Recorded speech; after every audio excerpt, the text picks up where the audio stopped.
Tantor Audio, a division of Recorded Books, presents Midnight Snacks Are Murder by Libby Klein, narrated by Callie Beaulieu. Chapter 1. Mischief and mayhem were running amok in South Jersey. Mischief, or as I called her, Aunt Ginny, was on the warpath, flanked by her first-in-command, Mayhem, also known as my black smoke Persian Figaro, the instigator.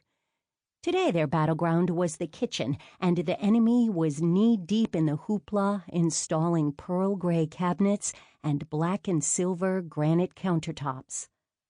Aunt Ginny barked out orders like Patton leading the Allied forces through France. If any one of you put so much as a single scratch on my Roomba cuckoo clock, there will be hell to pay.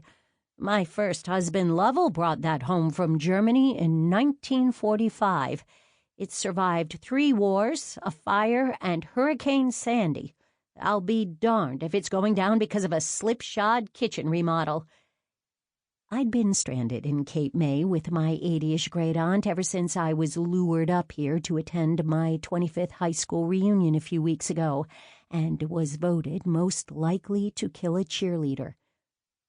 I'd never wanted to return to the birthplace of my most painful memories, but I'd come to accept that Cape May had a certain charm, one that I'd call better than a sharp stick in the eye.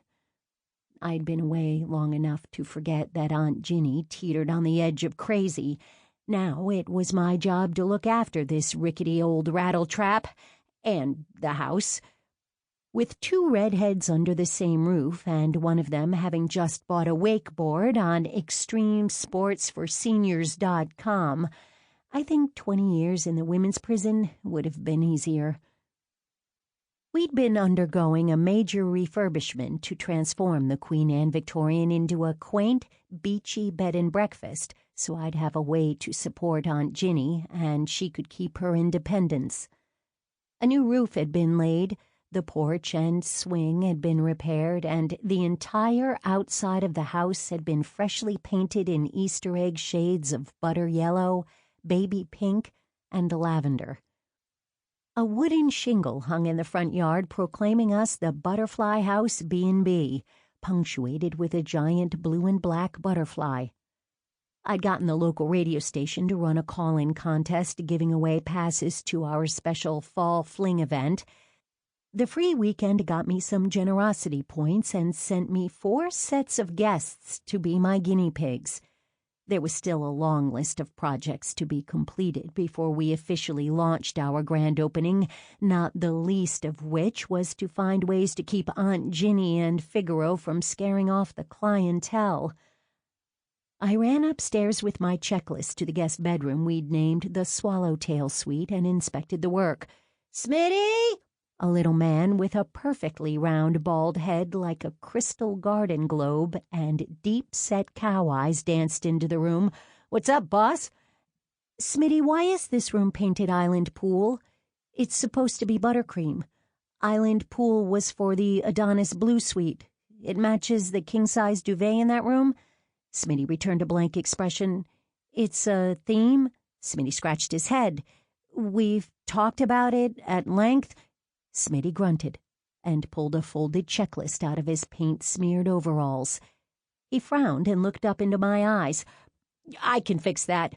Then he gave me a Benny Hill backhanded salute and a whoop, whoop, whoop, whoop, whoop, whoop from the 3 Stooges and shimmied backwards out of the room.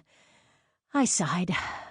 Itty-bitty Smitty, as everyone called him, was my general contractor. He was highly recommended by Handyman Haven, and I now suspected he either had dirt on the owner or they sent him to me in a self-survival effort to get him off their referral list.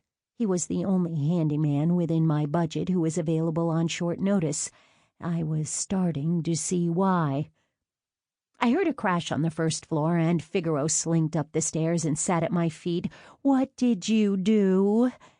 He licked his paw and gave me an innocent look before wiping it on his ear. I ran down the stairs to the kitchen to see workmen cleaning up a stack of broken stone tiles that were left over from laying the new kitchen floor. "No problem, ma'am. Julio knocked the slate over while backing up to install the new cooler. Everything is A-OK." The new cooler was a 72-inch triple-door brushed nickel refrigerator and freezer that had cost as much as a small car. I bet you could fit 47 turkeys in there. If we ever lost the house, we could move into the freezer side and sublet the fridge side to another family. I'd spent a fortune on this bed and breakfast gamble, and Aunt Ginny and I had nothing to fall back on if it failed. My mother-in-law had invested just enough into the venture to keep her strings attached so she could yank on me whenever she wanted. I doubted Georgina would approve of our new apricot kitchen or my splurge purchase of a Blue Star-infused copper range with double ovens.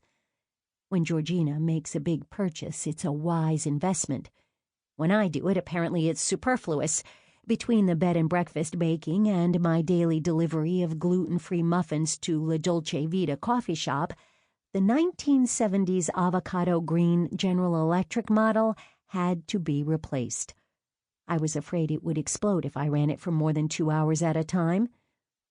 I reached into a box I'd brought with me yesterday when I'd officially moved out of the home my late husband and I shared for more than 20 years in Waterford.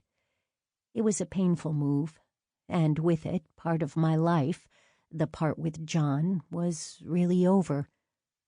But I had promised him I would live and be happy. I'd had no idea how difficult that promise would be to keep when I made it. "Come here, baby. Let Mama set you up." I pulled out my prized powder-pink Italian espresso machine and lovingly placed it on the new countertop, polishing the chrome. If John could see us now. Thinking of him made my heart grip in my chest. Each passing day got a little better, but sometimes it still hurt enough to take my breath away. I missed him terribly. Smitty appeared beside me. "Are we on target to have the kitchen painted by Thursday?" I asked him. "I have 4 sets of guests arriving Friday afternoon for a complimentary practice run. Those initial reviews could have a powerful impact on business going forward, so I need them to be stellar." "Absolutely. You can count on me, boss." There was a crash from the dining room, followed by Aunt Ginny's yell, "Smitty!" Smitty grunted and said, "I can fix that," and then ran out to inspect the damage. Stress like this was why I had Senor Ramon's tacos and tater tots on speed dial in Virginia. I looked around the kitchen. It was coming together. This time tomorrow I'd be up to my elbows in blueberries and almond meal, coconut flour, maple syrup, and Tahitian vanilla beans. I added parchment paper and muffin liners to my growing shopping list for the chef's supply warehouse, along with commercial muffin tins, sheet pans, and a 12-shelf baker's cooling rack. I was just about to take my espresso machine for her inaugural run in her new digs when Smitty tore in on his cell phone. "We have an emergency." This isn't another out-of-marshmallow fluff kind of emergency like last week, is it? The Blue Star is on back order. I could feel the panic rising. No, it can't be Smitty. Aunt Ginny entered the kitchen, her I Love Lucy dyed hair piled up in a beehive on top of her head, and dressed in what looked like pale blue pajamas with a white dragon print on the sleeve. "What's on back order?" Smitty turned to her. "The range." Aunt Ginny whistled and shook her head. "I can't take any more. I'm strung up tighter than a new fiddle. I'm going to karate to relax. Please don't crane kick Jimmy Caps today. You already have 2 strikes. He knew what he was getting into when he signed up for the class. He's 12. How else is he going to learn?" I had a better chance of teaching a badger to ride a bike than winning an argument with Aunt Ginny. "I'll see you for dinner tonight," which, now that I think about it, will have to be salads or takeout since we don't have an oven. I narrowed my eyes at Smitty. "How can I run a bed and breakfast if I can't make breakfast, Smitty?" Smitty covered the mouthpiece to his phone and shrugged. "Cereal? I really don't think we want to make a name for ourselves for being the Captain Crunch bed and breakfast." My cell phone vibrated, and I saw a text from Gianpaolo, the owner of the espresso bar. I'd been ducking him since he laid that sizzling kiss on me. Of course, that didn't stop me from daydreaming about him. I had 3 men in my life. Tim, my high school sweetheart. I'd never really gotten over him. Then there was John, who knocked me up in college. His family came from money, and mine came from crazy, so naturally a shotgun wedding was in order. And finally, Gianpaolo, or Gia for short. The sexy Italian barista befriended me during my captivity when I was maliciously and unfairly under investigation by a vindictive blonde police officer. But that's another story.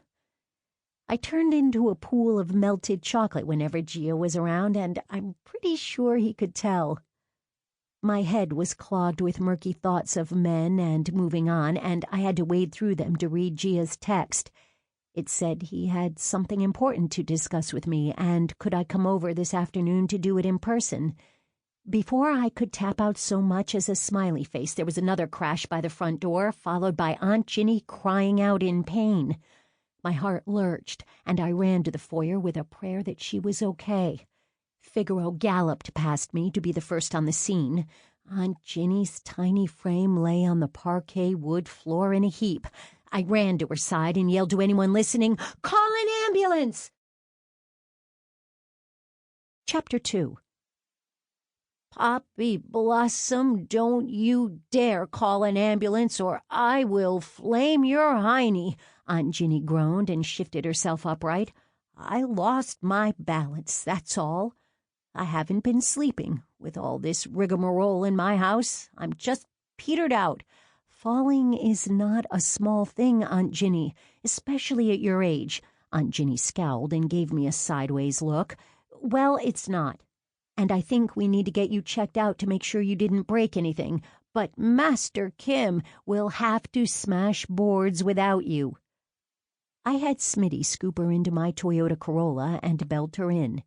She made him run back into the house twice before we could leave, once to get her pocketbook and the other time to fetch her pretty and pink lipstick from the hall bathroom counter.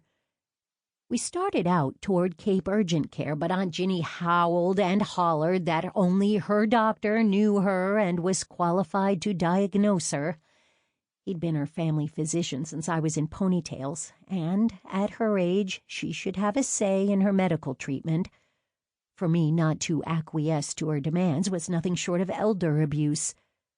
She pitched such a fit that I bypassed urgent care and drove straight to Dr. Weingarten's. I was tempted to drop her off at the door and return to collect her at the end of the day, but then she grabbed her chest and said she couldn't breathe, and I immediately repented of my momentary impatience. The North Cape May office was a converted 2-story Victorian provincial with blue shingles and a sign out front that said Cape Medical Associates. The waiting room was set up in the original front parlor. The odors of cabbage and Bengay permeated the atmosphere. It was currently filled with yellow-flowered sofas and blue-haired old ladies, many of whom didn't actually have appointments. They were here to drink the free coffee and sit in the waiting room playing a few rounds of Where Does It Hurt or Who Has the Scariest-Looking Mole. I signed Aunt Ginny in at the front desk and filled the nurse in about her episode. She said they would get Aunt Ginny back right away.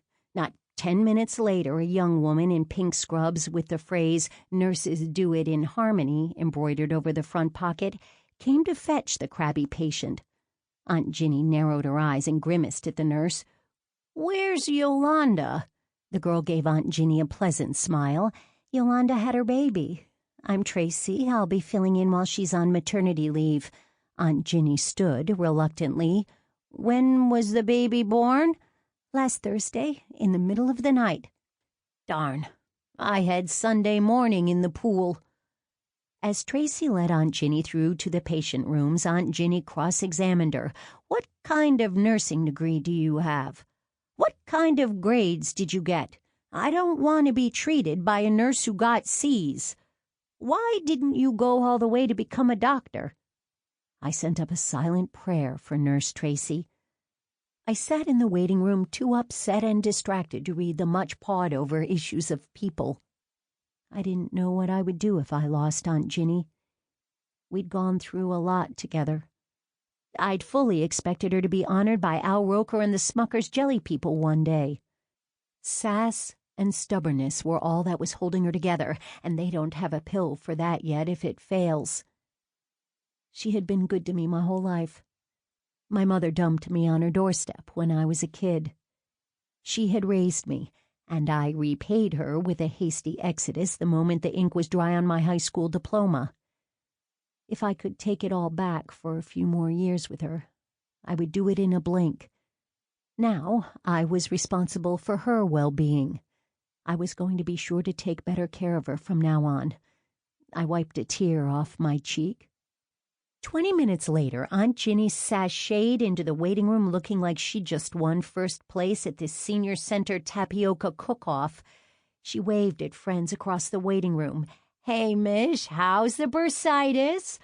Carol gets extra points if that rash is spread." Nurse Tracy handed me Aunt Ginny's discharge papers. She's suffering from anxiety and sleep deprivation. The doctor is giving her 2 prescriptions, and she needs to relax and avoid stress as much as possible. She pointed to the papers in my hand.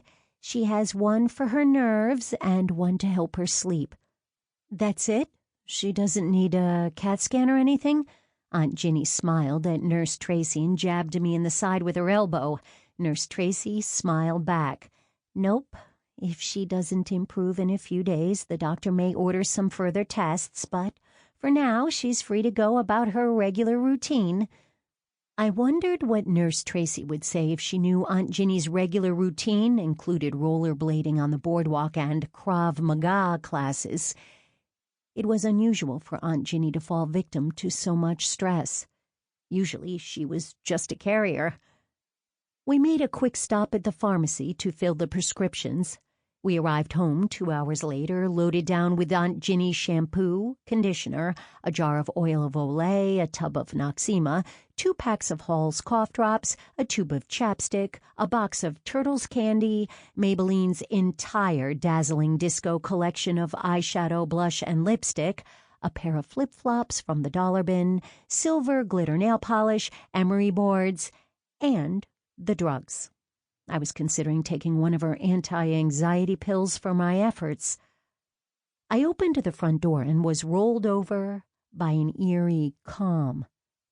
There were no saws or electric drills, no workmen hollering in Spanish to each other, no "nyok, nyok, nyok" from itty-bitty Smitty, just deafening silence.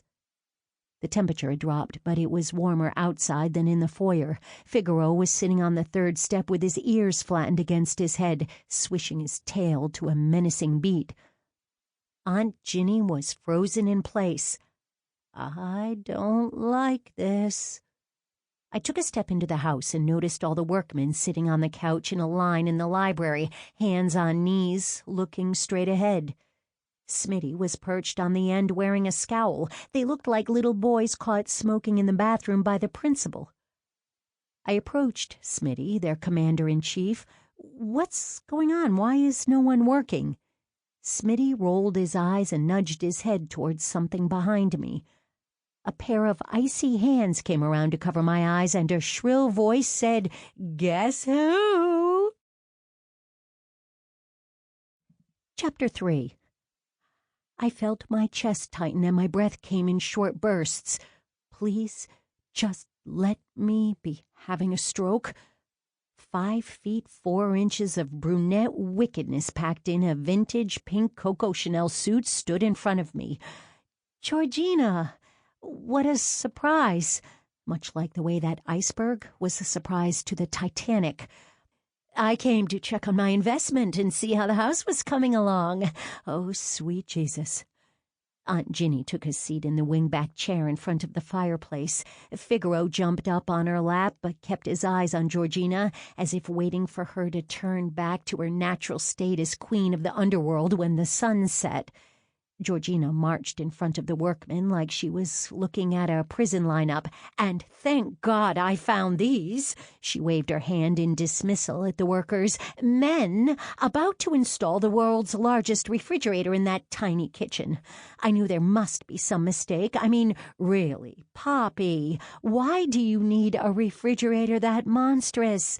You're not holding retreats at the Ritz-Carlton. I started, but Georgina cut me off. "And this little fellow," she pointed a perfectly manicured pink fingernail at Smitty. "What was your name again? Smutty or something?" Smitty rolled his eyes and grunted. "Anyway, I found him right in the thick of it, directing them to hook it up. Georgina?" My voice came out brusquer than I had intended, so I tried it again, softer. "Georgina, you didn't have to come all the way up here to check on things. I could have sent you a report." "Nonsense. You know you've never undertaken a project of this magnitude before. What kind of business partner would I be if I let you lose all of our investment money guided by your lack of experience? It's like I told my dear late Philip. We're partners.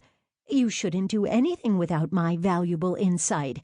Yeah, I was pretty sure that was what killed him.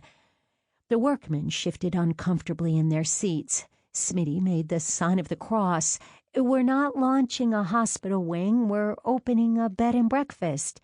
Who do you think oversaw all the house repairs for the past 20 years? Well, now you're just making my point for me." My cell phone buzzed in my back pocket. Oh, thank God, please be a telemarketer. I reviewed the alert. It was my calendar alarm reminding me about my appointment with Gia, followed by another alert to put on Spanx. "So I see your cell phone isn't lost after all." "I didn't tell you it was lost." "No, you just never answer it when I need you." "Only a fool answers the phone when death comes a-calling." Georgina put her hands on her hips and jutted her chin out. "What? You don't have a smart response for that?" "Not one I can say out loud." Georgina narrowed her eyes and squeezed her lips together. "I have a meeting I have to get to, and a gorgeous Italian to try to control myself around." I turned to the workmen. "Guys, you can get back to work. The refrigerator is fine. Georgina, everything is under control. I'll send you some pictures and flowcharts by Friday. Have a safe trip back to Waterford." The workman hot-footed it out of the library. I snatched up my purse and held it in front of me like a shield. Georgina trilled an imperious laugh. "Oh, Poppy, don't be ridiculous. I'm not going home. I'm here for a few weeks to help you launch the business." Dear God, what have I done to deserve this? Smitty grunted. Aunt Ginny took a pill. Figaro hacked up a furball. Being holed up in here with Georgina criticizing my every move. If I killed her now, I would be out in time to collect Social Security. Chapter 4. The smell of freshly roasted espresso beans greeted me in the rear parking lot as I pulled into La Dolce Vita's loading zone at the Washington Street Mall. He was waiting for me, leaning seductively against the door jamb, all 6'2" of Italian sexy. My face grew warm and I began to tingle. Dressed in a sharp white dress shirt with navy pinstripes tucked into dark slacks, his arms were crossed over his chest beneath a confident smile. One eyebrow cocked when we made visual contact, and I felt the heat rise to my face. "Bella, I miss you. You have been avoiding me?" His deep voice poured honey all over me. "What?" I gushed. "No, I haven't. Don't be silly. Why would anyone want to avoid you? I sure wouldn't." "Oh, God, shut up, Poppy, shut up." He leaned in close and studied my eyes. The intensity of his gaze unnerved me. He smelled so good. A combination of vanilla, cedarwood, and coffee. Was it the kiss? My heart was galloping the Kentucky Derby, but all I could think about were his lips on mine and how I wanted to feel them again. What? No, not the kiss. He reached up and tucked a wild strand of hair behind my ear. You don't like me? I stared into his eyes and my neck and shoulders went loose and giggly. My words came out breathy and uneven. No, I like you. He leaned in close to my face and I closed my eyes. I felt his lips graze my forehead.